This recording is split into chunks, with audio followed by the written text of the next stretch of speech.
in, not in, is nul et is not nul. Alors, on va rejouer le select, hein, donc on a toujours nos 15 lignes.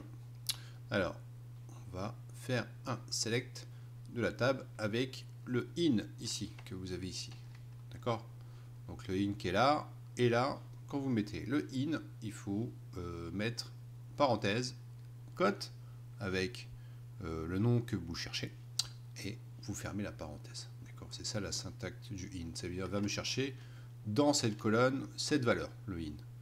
D'accord? Donc si je joue cette requête, là, on a bien du truel qui apparaît. Donc j'ai pris une valeur. Si j'aurais mis égal, ça aurait été la même chose. Hein, ok?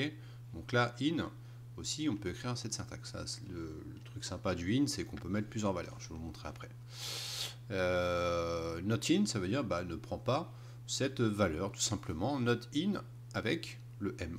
Ici, il ne prend pas les contacts qui sont de sexe masculin. Donc là, il a pris, comme vous voyez, que les sexes féminins. Not in. On aurait pu mettre aussi différent. Hein, ok. Alors, comme je vous disais, ce qui est sympa dans le in et le not in, c'est qu'on peut mettre plusieurs valeurs. Donc là, j'ai mis le in avec du truel et tuilier. Ok? Donc là, si je joue les deux valeurs, donc j'ai bien deux valeurs ici. Ok? Oui, pour l'instant, c'est pas très difficile. Not in, regardez, not in, on prend toutes les valeurs où il n'y a pas le nom du truel et le nom tuilier.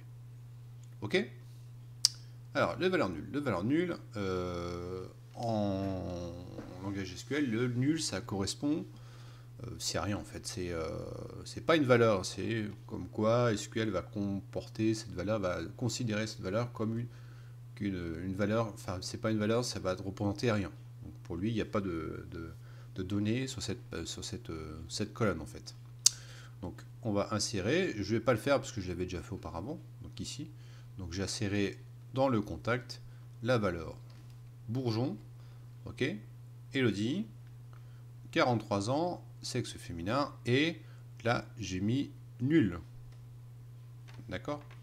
Donc comment ça apparaît ici? Ça apparaît comme ça. Vous voyez, là, 43 ans, et la date de naissance, j'ai bien nul ici. Donc j'ai pas de valeur renseignée pour Madame Bourgeon, et qui n'a pas de date de naissance. Donc si je fais, là je vous remonte. Hein. Là, vous voyez ici, il y a nul. On voit bien le nul dans sa colonne date de naissance.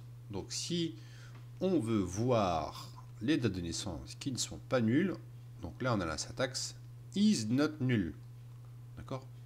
Donc là, si je joue la valeur, hop, vous voyez ici, les valeurs nulles n'apparaissent pas. Et si je mets is null, là j'ai juste la valeur Bourgeon, Elodie, avec la valeur nulle qui existe. D'accord? Donc c'est des syntaxes qui existent. Is not null et is null. Ok?